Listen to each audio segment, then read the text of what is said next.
The 3,200-mile signal no one in Washington wanted to read. A single train left Manitoba and arrived in Mexico City after traveling more than 3,200 miles. It crossed the United States from north to south, rolled through American states, used American rails, relied on American crews, and yet, when it reached its destination in September 2025, something unprecedented had already happened. The United States was no longer part of the transaction. This was not a delay, not a disruption, not a protest. The train did not stop at an American port. It did not wait for American export terminals. It did not pass through American inspection bottlenecks or pricing desks. It moved straight through the country and delivered Canadian Western Red Spring wheat directly to Mexican buyers. That distance, 3,200 miles, matters because it quietly rewrote assumptions that had governed North American grain flows for over a century. For decades, American ports along the Gulf Coast and the Pacific Northwest acted as unavoidable choke points. Grain could move, but only through them. Fees, handling charges, scheduling authority, and leverage followed.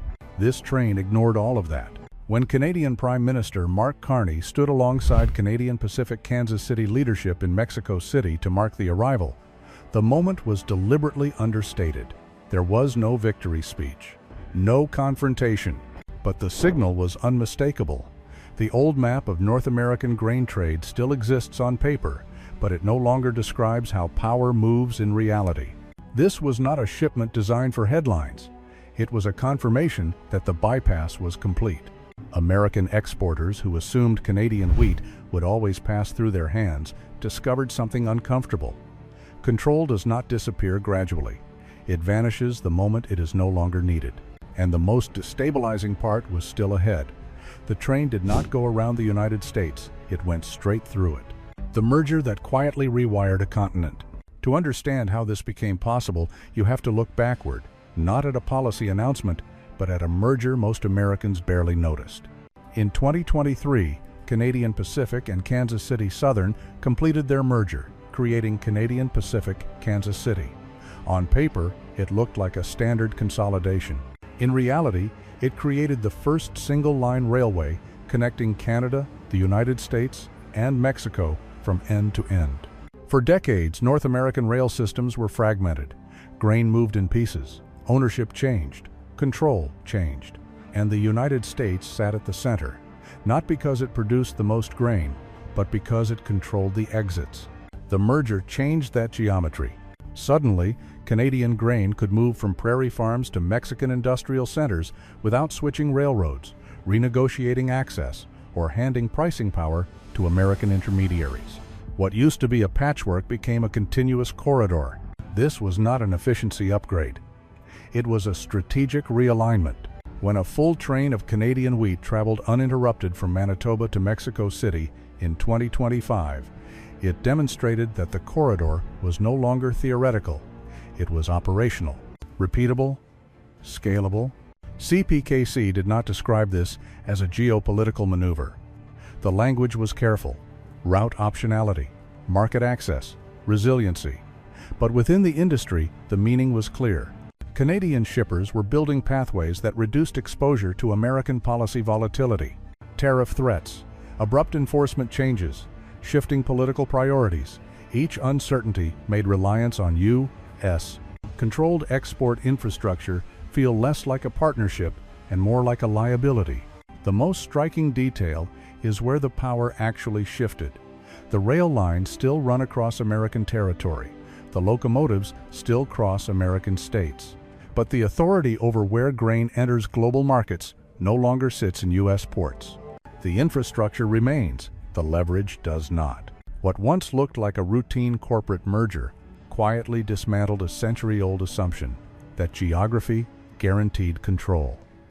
And by the time Washington noticed, the trains were already moving. America still does the work, but no longer gets paid. Here is the detail that makes this shift especially uncomfortable. Most of that 3,200-mile journey happens inside the United States. The trains cross multiple American states. They operate on American rail infrastructure. They rely on American dispatch systems.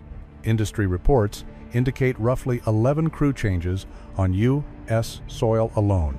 American engineers, conductors, and rail workers are paid to move Canadian grain toward Mexican buyers. From the outside, it looks like business as usual, but the money tells a different story. The export fees that once flowed through American ports are gone. The handling charges, storage margins, inspection revenues, and pricing leverage that defined U.S. dominance in grain trade no longer apply. The work remains American, the value does not. The United States is still moving the grain, but it no longer controls the transaction. This is the kind of loss that doesn't trigger alarms. There is no shutdown, no strike, no collapse. The trains keep running, jobs still exist. But the strategic position has shifted underneath the surface. What changed is not physical access, it is commercial authority. For decades, American ports were gatekeepers. If grain wanted to reach global markets, it passed through Houston, New Orleans, Seattle, Tacoma, or Portland. Those choke points converted geography into leverage. Now, the grain flows through the country without stopping. The house still stands. The keys are gone. Transport Canada's data makes the significance clearer. More than 94% of Canadian grain exports move by rail to final destinations in the United States and Mexico. Rail is not just transportation, it is strategy. Whoever controls where those rails lead controls who sets the terms. And increasingly, those terms are being set somewhere else. This is not a protest against the United States. It is something more damaging: indifference. Why ports from Seattle to Houston are quietly bleeding. The consequences do not arrive with headlines, they arrive with absence. Each time a train reaches Mexico City instead of Houston, a shipment is permanently removed from U.S. export flows. Each cargo that departs Vancouver instead of Seattle represents revenue that American port operators cannot recover. Pacific Northwest ports once handled large volumes of Canadian grain bound for Asia. Prairie grain moved south, crossed the border, and loaded onto ships headed for Japan, South Korea, China, and Southeast Asia. That traffic was assumed to be stable. It wasn't. Canada expanded its own West Coast capacity. Vancouver now handles roughly 20 million metric tons of grain annually. Prince Rupert is being expanded with grain exports specifically in mind. Rail efficiency improvements allow Canadian grain to reach Asian buyers without touching U.S. soil at all. The same pattern appears along the Gulf Coast. Houston and New Orleans once processed substantial Canadian volumes for Latin America and global markets. Direct rail shipments to Mexico and increased use of eastern Canadian ports have steadily eroded those flows. Thunder Bay, Montreal, and Quebec have become strategic links in routes that bypass American terminals entirely. This is not a temporary diversion, it is a structural rerouting. What makes it irreversible is habit. Once buyers adjust logistics, once contracts are rewritten, once trust forms along new corridors, there is no incentive to return to an older, more complicated system. Ports do not collapse overnight. They empty slowly. Berths stay open. Cranes still move. But the most valuable cargo quietly stops arriving. Each silent departure redraws the trade map without asking permission. And that is the most destabilizing part. The United States is not being shut out. It is being bypassed.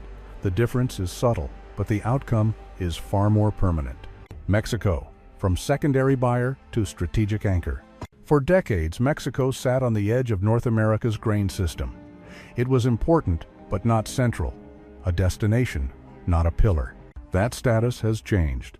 As livestock and poultry production expanded, Mexico's demand for feed grain rose steadily. Food processors increased their need for wheat, oats, and specialty crops. But demand alone does not explain why Mexico moved from secondary buyer to strategic anchor.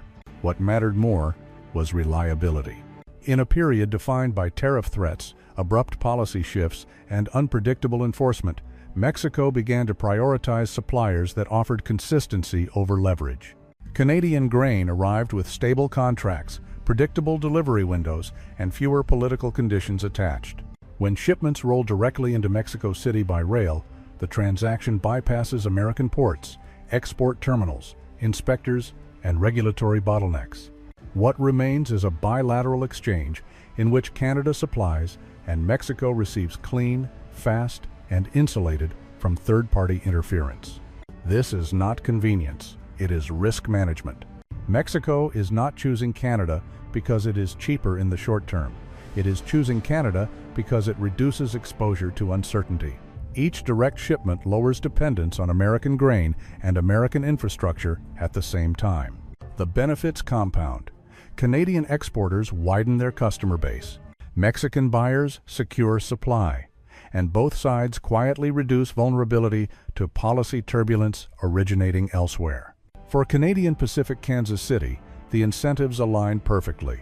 Every mile traveled generates revenue across the entire network. Every new Mexican contract strengthens the corridor. The railway does not just carry grain, it locks in relationships. What began as a trade adjustment has hardened into a strategic bond. And once anchors are set, systems stop drifting. Every threat accelerated, the outcome it tried to stop. This shift did not happen in spite of pressure. It happened because of it. Tariff threats aimed at Canadian exports signaled risk rather than strength. Chaotic trade negotiations introduced uncertainty instead of leverage. Inconsistent border enforcement made long-term planning harder, not easier. Each move pushed Canadian shippers toward diversification. Investment followed. Canadian Pacific Kansas City committed more than 500 million Canadian dollars to high-capacity hopper cars designed to move bulk grain efficiently across long distances. The goal was not speed alone, but independence. Policy reinforced infrastructure. In November 2025, Canada launched electronic phytosanitary certificates for grain shipments to Mexico. Paper delays disappeared. Fraud risks declined. Volume capacity increased. The system was built for scale, not headlines. These were not reactions, they were preparations. The irony is difficult to ignore. Efforts meant to assert control over North American trade instead encouraged partners to design routes that no longer required it. Each provocation shortened the distance between decision and execution. The louder the pressure became, the quieter the exit was constructed. What emerged is not a temporary workaround, but a durable architecture. Grain no longer moves according to historical habit. It moves according to predictability, efficiency, and trust. And in that environment, control does not belong to the loudest actor. It belongs to the one that planned for a future where permission was no longer necessary. By now, the pattern is impossible to ignore. The United States did not lose its railways. It did not lose its workers.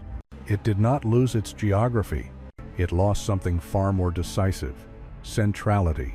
Canadian grain still moves across American land, but it no longer stops to ask for access, approval, or pricing authority. Ports still operate, but fewer ships are waiting.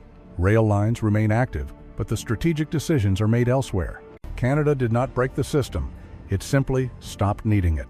What happened to grain is not an isolated event, it is a case study, a proof of concept.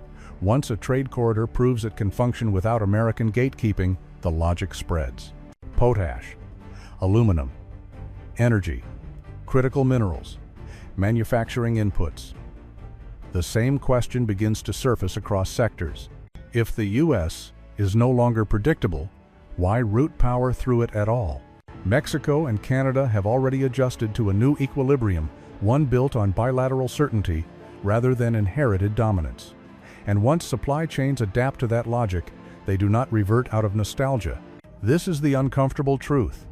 The United States is not being confronted, it is being worked around. History tends to focus on dramatic collapses, but power, more often, shifts quietly through contracts rewritten, routes remapped, and habits changed. By the time the headlines arrive, the leverage is already gone. So the real question is not whether this trend will continue. It is which industry will be next to realize that the fastest path forward no longer runs through Washington. If you want to understand how global power actually moves without speeches, without slogans, and without permission, stay here. Leave a comment with the sector you think will be bypassed next. And subscribe, because the loudest changes are rarely the most important ones.